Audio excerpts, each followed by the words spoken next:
تو اس کو میں کہتا ہوں ڈبل فیڈنگ. تو اس طرح سے جب بچوں کی ڈبل فیڈنگ ہو جائے گی تو غذا کی قلت ان میں نہیں ہوگی، جس وجہ سے وہ کمزور ہو جاتے ہیں اور مر جاتے ہیں. ایک طریقہ تو یہ اپنانا ہے اس میں. اور صبح و شام یہ آپ جب دانہ ڈالا کریں تو اس کے آدھے گھنٹے کے بعد دوبارہ پھر دانہ ڈالا کریں. پہلا اٹھا لیں اور دوبارہ پھر ڈالیں. پہلے والے کو کیا کرنا ہے، ضائع نہیں کرنا. پہلے والے میں جو چیزیں کم ہو گئی ہیں انہوں نے کھا لی ہیں، وہی چیزیں دوبارہ مکس کر کے آئندہ ٹائم کے لیے وہ استعمال کر لینا ہے. اچھا، دوسرا یہ ہے کہ اصل میں کبوتروں کو زیادہ پرائیویسی دینا یہ ایک حل ہے اس کا، کیونکہ کبوتروں کو جب پرائیویسی ملتی ہے تو وہ پھر اپنے کام سے کام رکھتے ہیں، کام سے مطلب رکھتے ہیں. تو پرائیویسی زیادہ کم ملتی ہے جوڑوں کو الگ الگ رکھنے میں. اگر آپ ایک جوڑے کو الگ رکھیں گے تو پھر نہ تو اور مادیاں ہوں گی کہ جن کے پیچھے وہ بھاگے گا، نہ اور نر ہوں گے جن کے ساتھ وہ لڑائیاں کرے گا، چھیڑ خانیاں کرے گا. تو اس کی توجہ جو ہے تمام تر اسی بات پہ رہے گی کہ وہ دانہ کھائے گا اور اپنے بچوں کو فیڈ کرائے گا، پھر کھائے گا اپنے بچوں کو فیڈ کرائے گا. تو اس کے علاوہ اور کوئی اس کی مطلب ہے کہ مین کوئی اس کا کام نہیں ہے پھر اس کے علاوہ، سوائے اس کے کہ وہ بریڈنگ میں دلچسپی رہے، بچوں کو کھلانے میں دلچسپی لے. تو یہ بھی ایک حل ہے اس کا کہ جوڑوں کو علیحدہ علیحدہ رکھیں جہاں تک ہو سکے، یہ بھی اس کو اپنائیں. اور پھر اور کام یہ ہے کہ پوٹا جو ہے وہ چیک کیا کریں. جب بھی بچے جو ہیں صبح کو بھی شام کو بھی جب ان کی فیڈنگ ہو جائے، ماں باپ ان کو دانہ کھلا دیں تو اس کے بعد آپ پوٹے کو چیک کیا کریں ہاتھ سے کہ کتنا دانہ انہوں نے کھایا ہے، کیا کم تو نہیں کھایا. تو اگر کم کھایا تو پھر آپ نے، اگر پانی کی کمی ہو تو بالخصوص رات کو 5 cc پانی جو ہے وہ اضافی دیں اگر پانی کی کمی ہو. اور پوٹا جب آپ چیک کریں گے تو وہ اگر اس میں خوراک آپ کو کم لگ رہی ہے تو وہ میں آگے آپ کو بتانے جا رہا ہوں، آخر میں نمبر 5 پہ بتاؤں گا کہ پھر آپ نے کیا کرنا ہے. تو گھونسلے کی نمبر 3 پہ ہے کہ صفائی روزانہ کرنا. اس میں یہ ہے کہ جب آپ صفائی کریں گے تو بچوں کی صحت کا بھی ساتھ جائزہ ہو جائے گا صبح و شام.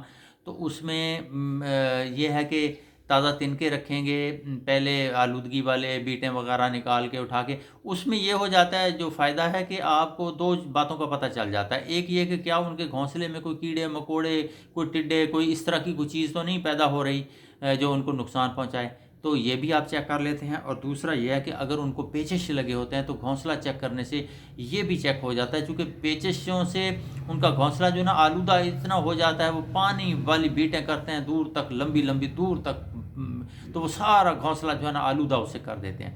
تو گھونسلہ چیک کرنے سے یہ بھی فائدہ ہو جاتا ہے کہ آپ کو ان کے پیچوں کا پتہ چل جاتا ہے. اس سے آپ تنکے تو تبدیل کر ہی دیتے ہیں، ان کے نئے تنکے رکھ دیتے ہیں صاف ستھرا، یا بھوسا جو ہے وہ رکھ دیتے ہیں. اور اس کے ساتھ پیشوں کا علاج کا پھر میں نے آپ کو بتایا ہوا ہے کہ انٹیمیزول سیرپ اور پیناڈول سیرپ، یہ 2 سیرپ استعمال کرائے جاتے ہیں. چھوٹے جو بچے ہیں ان کو آپ 6 قطرے دیں، اس سے زیادہ نہ دیں، اور ہر 4 گھنٹے کے بعد دیں. یہ انشاءاللہ پہلے دن ہی آپ 4 ڈوزز دیں گے تو ان کے پیچز ٹھیک ہو جائیں گے. بے شک دوسرے دن بھی جاری رکھیں، 2 دن دے لیں. اور اس کے ساتھ ساتھ آپ ان کو پانی جو ہے ORS والا پانی بھی ان کو پلایا کریں، چونکہ پیشوں سے جو ان کو کمی ہو جاتی ہے نمکیات کی، تو ORS والا پانی اس کو پورا کرے گا. تو یہ اس کا حل. اچھا، اب میں جو آپ کو پہلے بات آئی تھی کہ پوٹا چیک کرنا ہے، اگر انہوں نے کم دانہ کھایا ہوا ہے یا کم ان کو فیڈنگ ہوئی ہے تو پھر آپ نے کیا کرنا ہے. پھر آپ ساتھ یہ کریں گے کہ اگر وہ پٹھے جو ہیں وہ 10-12 دن سے زیادہ کے ہیں، یعنی کہ اگر 10 دن سے بھی اوپر ہیں تو پھر آپ یہ عمل شروع کر سکتے ہیں کہ کالے چنے جو ہیں نا آپ نے وہ بھگو کر رکھنے ہیں. شام کو بھی بھگونے ہیں، صبح کو بھی بھگونے ہیں. جو آپ صبح کو بھگوئیں گے وہ شام کو ڈالیں گے، جو شام کو بھگوئیں گے وہ صبح کو ڈالیں گے. نرم ہو چکے ہوتے ہیں تو ان کو آپ نے دیکھ لینا، جو بہت بڑے سائز میں ہو جائیں ان کو ایک طرف کر دیں، وہ نہ ان کو دیں. اور باقی جو ہیں وہ چنے جو ہیں ان کو آپ دیں. مثلا اگر وہ ہیں 10-12 دن کے ہیں تو آپ انہیں 15 چنے دے سکتے ہیں. اگر وہ 15 دن کے ہیں تو آپ انہیں 20 چنے دے سکتے ہیں. اگر وہ 20 دن کے ہیں تو آپ انہیں 30-35 چنے پھر دے سکتے ہیں ایک وقت میں. تو وہ دیں، اس سے جو ہے ان کی باڈی بھی زیادہ بڑی بنے گی، ان کا قد بھی زیادہ کھلا نکلے گا، بڑا قد نکلے گا، اور ان کی فیڈنگ بھی اچھی ہو جائے گی. وہ طاقت میں زیادہ ہو جائیں گے، طاقتور ہو جائیں گے، اور پھر جلدی خود کھانا شروع کر دیں گے جب وہ طاقت میں آئیں گے. تو ایک تو یہ عمل کرنا ہے. دوسرا آپ نے یہ کرنا ہے کہ وٹالین ایم ایک سیرپ ہے ایبٹ والوں کا، بہت اچھا سیرپ ہے یہ نشو و نما کے لیے کبوتروں کی. وہ 18 چیزیں اس میں شامل ہیں، اس میں وٹامن ہیں اور معدنیات ہیں، پتہ نہیں کیا کچھ ہے، بہت ساری ان کی نشو و نما کے لیے مفید چیزیں ہیں، 18 چیزیں.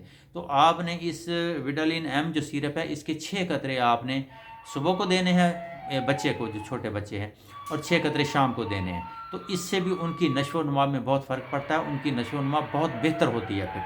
تو یہ چند تجاویز ہیں جو آپ نے جو ہے اختیار کرنی ہے ان کو جو ہے نا مطلب ہے کہ ان کی نشو و نما بہتر کرنے کے لیے، اور جو کمزور ہو کر وہ مر جاتے ہیں اس سے ان کو بچانے کے لیے۔ تو یہ آج کی ویڈیو جو ہے اس کا یہاں پہ ہو جاتا ہے اختتام، اور باقی جو ہے میں آپ کو اور بھی 2 ویڈیوز کا میٹر جو ہے وہ بہت تیار ہے میرے پاس، میں انشاءاللہ کل کو ریکارڈ کروں گا اور انہیں پوسٹ کر دوں گا۔ ایک یہ ہے کہ تمام دوست جو ہیں وہ سلور مادی جو ہیں اس کی تلاش میں ہیں کئی سالوں سے، اب بھی روزانہ فون اور میسیجز سب سے زیادہ یہ آتے ہیں کہ جی سلور مادہ چاہیے۔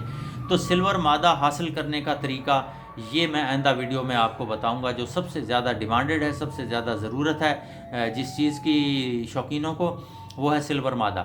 تو وہ میں آپ کو آئندہ ویڈیو میں اس کا طریقہ بتاؤں گا کہ سلور مادہ آپ کو کیسے ملے گی، کہاں سے ملے گی، کتنے کی ملے گی، یہ ساری باتیں بتاؤں گا، کیونکہ پچھلے چند سال مجھے بھی اسی جستجو میں گزرے ہیں۔ جب چند سال پہلے جو ہے سلوروں کی بہت شہرت ہوئی تو ہر بندہ جو ہے ان کی تلاش میں نکل کھڑا ہوا، تو سلور مادیوں کی شارٹیج کئی سالوں سے ہے اور آج تک وہ شارٹیج چل رہی ہے۔ تو اس کا پھر ہم نے بھی جو سارا فیلڈ ورک کیا، سب کچھ کیا، تو اس کا پھر کیا نتیجہ نکلا، کیسے کیسے کیا کیا جو ہمیں تجربات ہوئے ہیں، انشاءاللہ آپ ان سے مستفید ہوں گے۔ تو آئندہ ویڈیو میں آپ کو وہ میں بتاؤں گا۔ تو اس سے لازمی طور پہ اس ویڈیو کو حاصل کرنے کے لیے یا ہماری آپ کی ملاقات جو ہے اس کو یقینی بنانے کے لیے ضروری ہے کہ آپ چینل کو سبسکرائب بھی کر دیں اور گھنٹی کے نشان کو بھی پریس کر دیں، تاکہ وہ ویڈیو آپ سے مس نہ ہو جائے اور آپ کی ہماری ملاقات جو ہے اس میں کوئی بھول چوک نہ ہو جائے۔ انشاءاللہ جلد جو ہے ضرور آپ سے ملاقات ہوگی کل کو ایک نئی ویڈیو کے ساتھ۔ تب تک کے لیے مجھے اجازت، خدا حافظ۔